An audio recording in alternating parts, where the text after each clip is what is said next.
Part 1. A man wants to find out about taking part in a dragon boat race. Listen to the conversation between the man and the woman and answer the questions. First, you have some time to look at questions 1 to 5.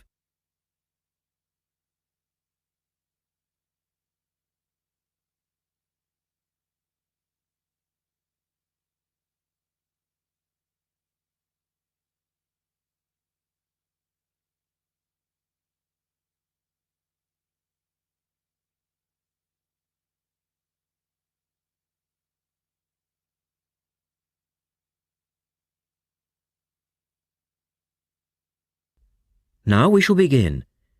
You should answer the questions as you listen because you will not hear the recording a second time. Listen carefully and answer questions 1 to 5.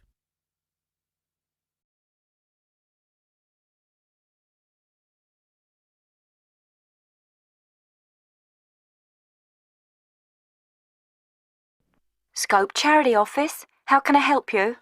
Oh, hello. I'm ringing about the dragon boat race that you're asking people to take part in. Oh, yes. We still need a few more teams.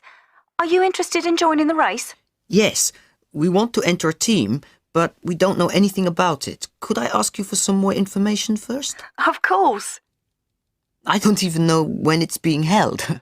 It's taking place on the 2nd of July. Is that a Saturday? No, it's a Sunday. It's a much more popular day and more people can take part then. Right.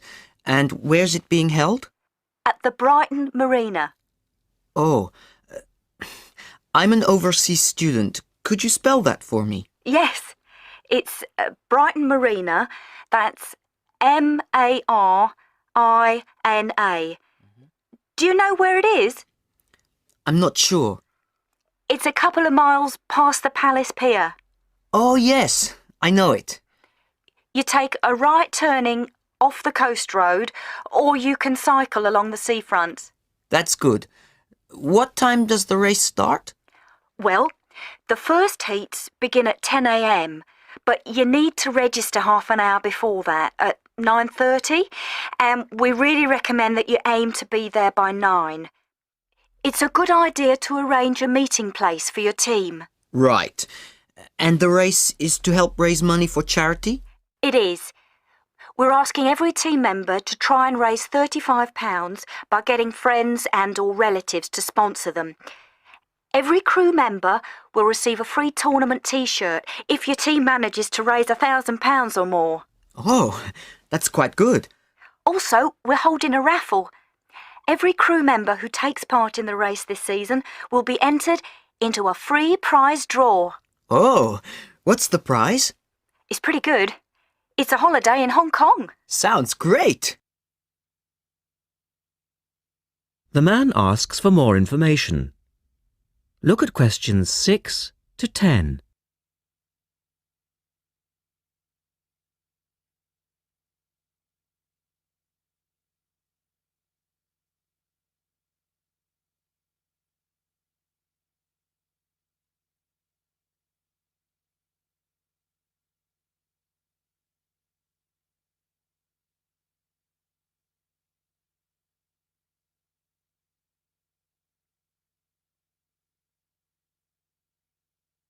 Now listen to their conversation and answer questions 6 to 10.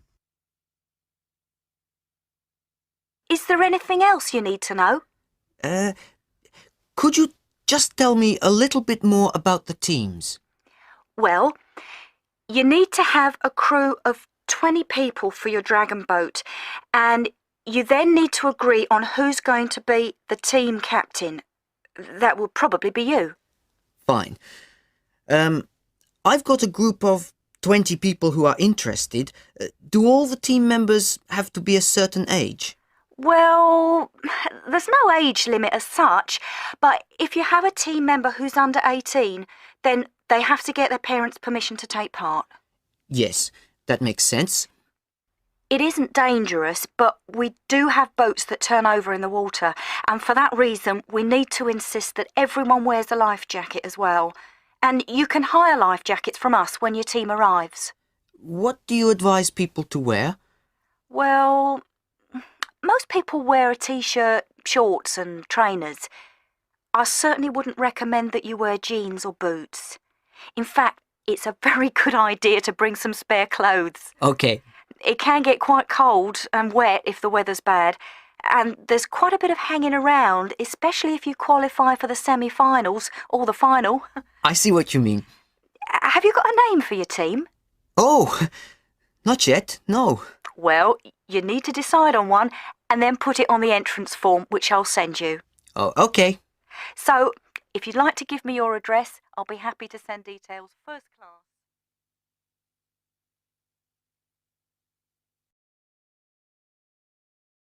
That is the end of part 1. You now have half a minute to check your answers.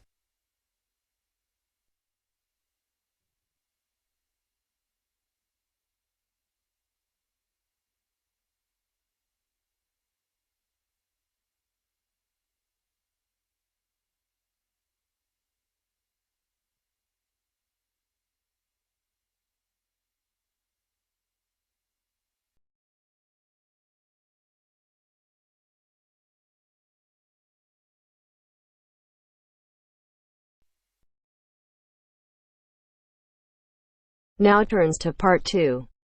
Part 2. You will hear part of an interview between Dr. Hilsden, a member of staff on a fashion design course, and a student, Julia, who is applying to do the course. First, look at questions 11 to 13.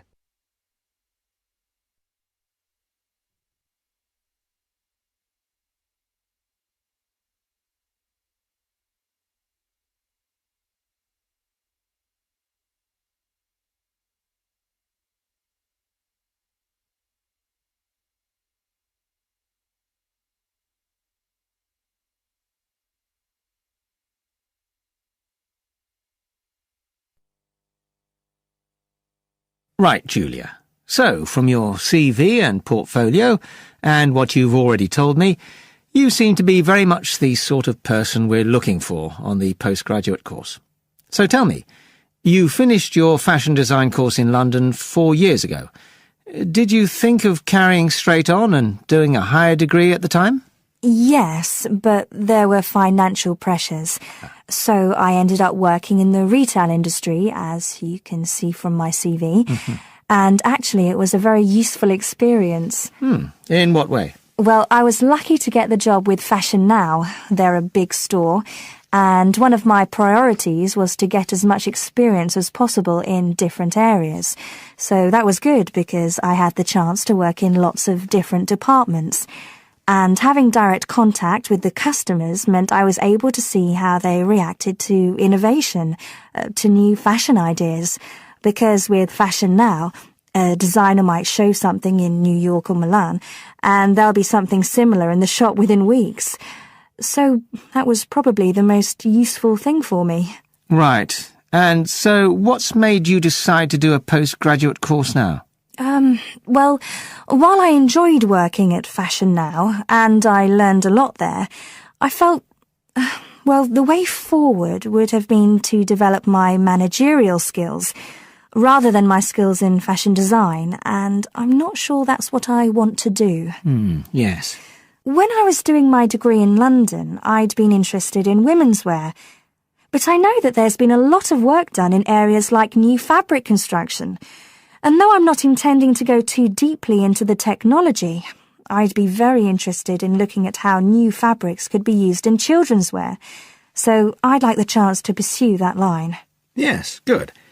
And are you at all concerned about what it's going to be like coming back into an academic context after being away from it for several years? No, I'm looking forward to it. But I'm basically more interested in the application than the theory.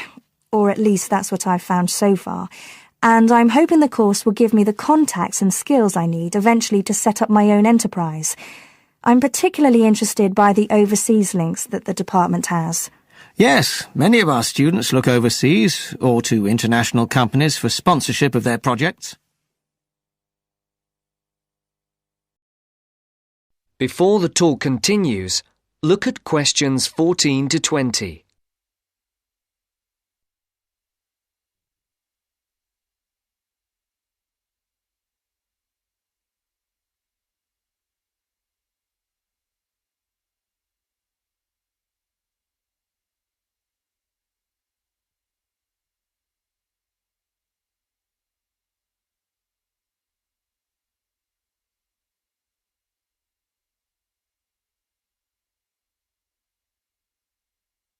As you listen to the second part of the talk, answer the questions. And the facilities here look excellent. I just went to look at the library. It's really impressive. There's so much room compared with the one at my old university. Yes, most students find it's a good place to study. And there are link-ups to other universities, of course, and all the usual electronic sources. The staff run an information skills programme, which we recommend all postgraduates do in the first week or two. Design students find these special collections particularly useful. Yes. Then we have a separate computer centre, which has its own academic coordinator, Tim Spender. He's got a background in art design, and the ethos of the centre is that it's a studio for innovation and creativity, rather than a computer laboratory. Oh, right. I liked the study spaces where students can sit and discuss work together. Very useful for joint projects. We always had to do that sort of thing in the cafeteria when I was an undergraduate. And I read in the brochure that there's a separate resource for photography. Yes, it's called Photomedia. It's not just for photography, but things like digital imaging and new media. It's a resource for all our students, not just fashion design. And we encourage students to work there, producing work that crosses disciplinary boundaries. It's well used. In fact, it's doubled in size since it was set up 3 years ago. And we also have an offshoot from that, which is called time-based media. This is for students who want to develop their ideas in the area of the moving image or sound. That's in a new building that was specially built for it just last year. But there are plans to expand it, as the present facilities are overstretched already. Right. Now, is there anything you'd like to ask about the course itself? I know it's a combination of taught modules and a specialist project. But how does assessment fit in? Well, as you'd expect on a course of this nature, it's an ongoing process. The degree course has 4 stages, and there are what we call progress reviews at the end of each of the first 3. Then the final assessment is based on your project. You have to produce a report, which is a critical reflection on your work. And is there some sort of fashion show? There's an exhibition. The projects aren't all focused on clothes as such. Some are more experimental, so that seems more appropriate. We ask representatives of fashion companies along, and it's usually well attended. Right. And another thing I wanted to ask. That is the end of part 2. You now have half a minute to check your answers.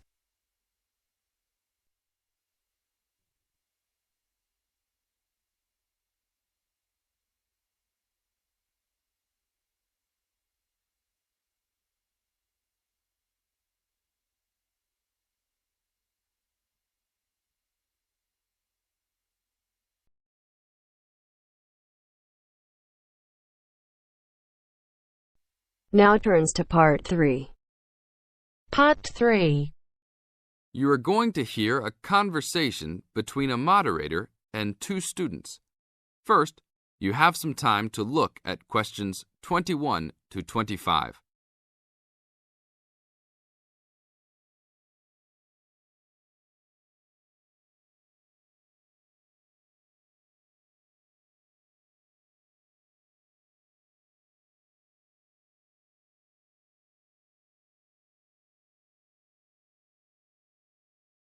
Now listen to the tape and answer the questions.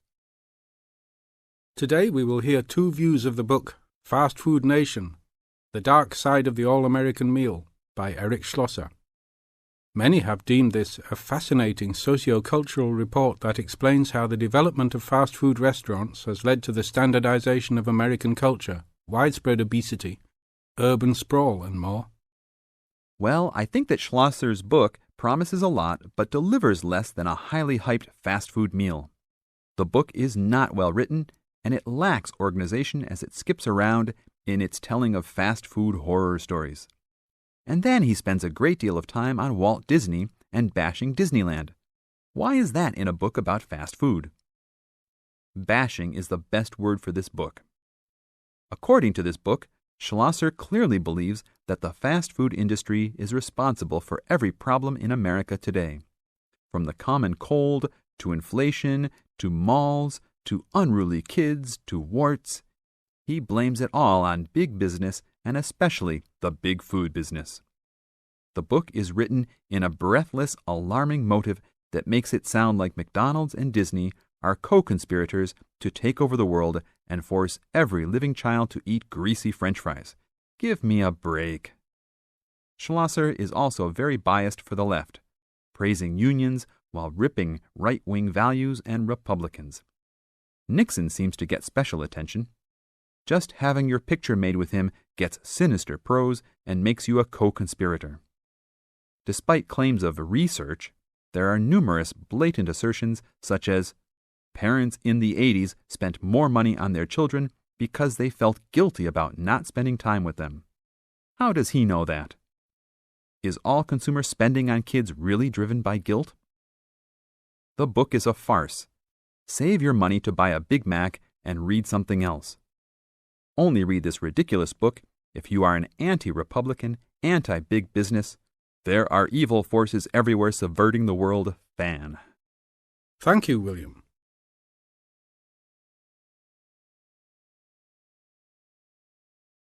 Now look at questions 26 to 30.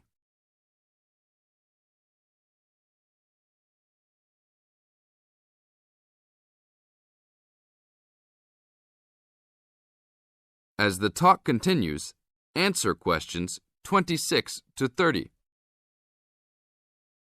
Now we'll talk to another person with a very different assessment of this book. So, Jenny, what did you think of Schlosser's book? Wow, where do I begin? I thought that this book was very informative, very well researched, and a very easy read. Schlosser did a wonderful job of organizing the vast amount of information that he placed in this book. For a non-fiction book, I found that Fast Food Nation kept me entertained throughout its entirety. In fact, I couldn't put it down. The history of the fast food industry itself was fascinating, as well as the background information on the potato and meat industries. The first-hand accounts given by people who work for the fast food industry, as well as the meat packing and potato plants, added to the reality of the points the book was trying to make. The fast food industry and all industries supported by fast food companies have some serious issues that need to be addressed by the nation. In addition, Schlosser does an excellent job of pointing out the dangers of not only working for these businesses, but eating food supplied by them. It's scary to think about the dangers lurking behind the counter at your local fast food chain. This book really opens your eyes to some health hazards that all of America should be aware of. Everyone should read this book. It will change your eating habits and the way you view large fast food corporations. That is the end of part 3. You now have half a minute to check your answers.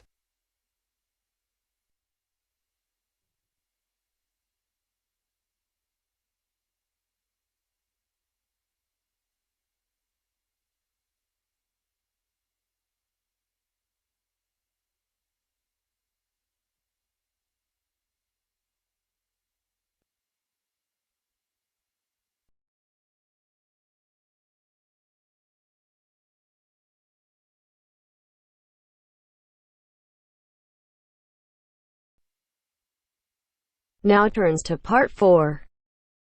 Part 4. You will hear a part of a lecture about learning and bilingualism. First, you have some time to look at questions 31 to 40 on pages 44 and 45.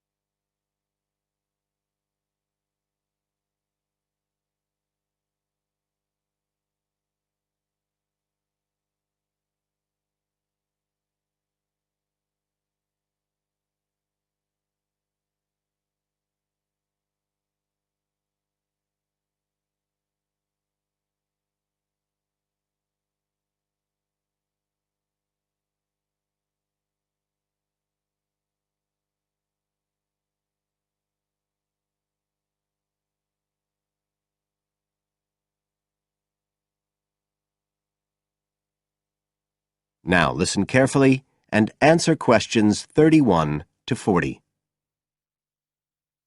When we look at theories of education and learning, we see a constant shifting of views as established theories are questioned and refined or even replaced, and we can see this very clearly in the way that attitudes towards bilingualism have changed.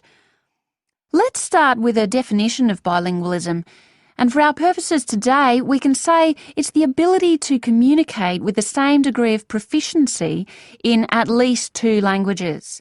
Now, in practical terms, this might seem like a good thing, something we'd all like to be able to do.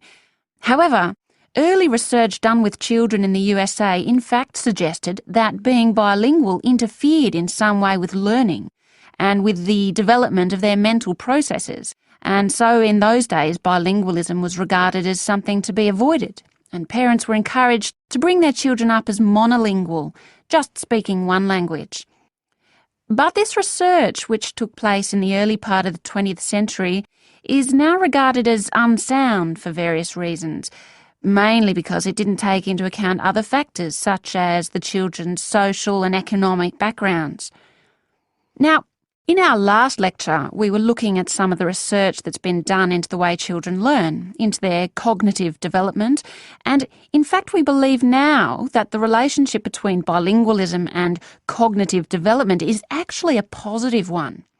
It turns out that cognitive skills such as problem solving, which don't seem at first glance to have anything to do with how many languages you speak, are better among bilingual children than monolingual ones.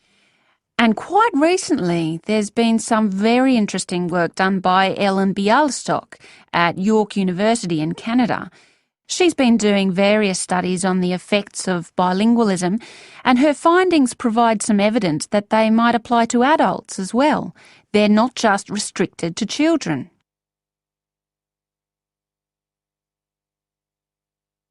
So how do you go about investigating something like this? Well, Dr. Bialystok used groups of monolingual and bilingual subjects aged from 30 right up to 88. For one experiment, she used a computer program which displayed either a red or a blue square on the screen. The coloured square could come up on either the left-hand or the right-hand side of the screen. If the square was blue, the subject had to press the left Shift key on the keyboard, and if the square was red, they had to press the right Shift key. So they didn't have to react at all to the actual position of the square on the screen, just to the colour they saw. And she measured the subjects' reaction times by recording how long it took them to press the Shift key and how often they got it right. What she was particularly interested in was whether it took the subject longer to react when a square lit up on one side of the screen, say the left, and the subject had to press the Shift key on the right-hand side.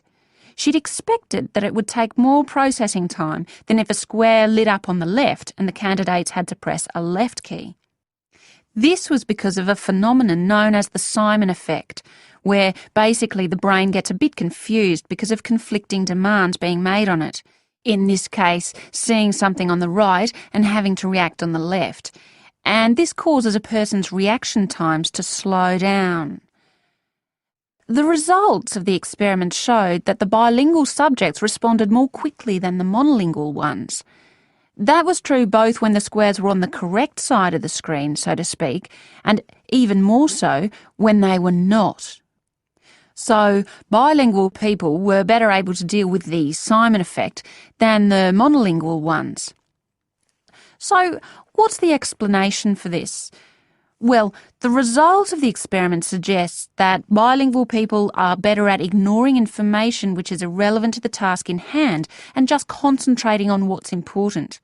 One suggestion given by Dr. Bialystok was that it might be because someone who speaks two languages can suppress the activity of parts of the brain when it isn't needed. In particular, the part that processes whichever language isn't being used at that particular time. Well, she then went on to investigate that with a second experiment. But again, the bilingual group performed better. And what was particularly interesting, and this is, I think, why the experiments have received so much publicity, is that in all cases, the performance gap between monolinguals and bilinguals actually increased with age, which suggests that bilingualism protects the mind against decline. So, in some way, the lifelong experience of managing two languages may prevent some of the negative effects of ageing. So that's a very different story from the early research. So what are the implications of this for education? That is the end of part 4. You now have half a minute to check your answers.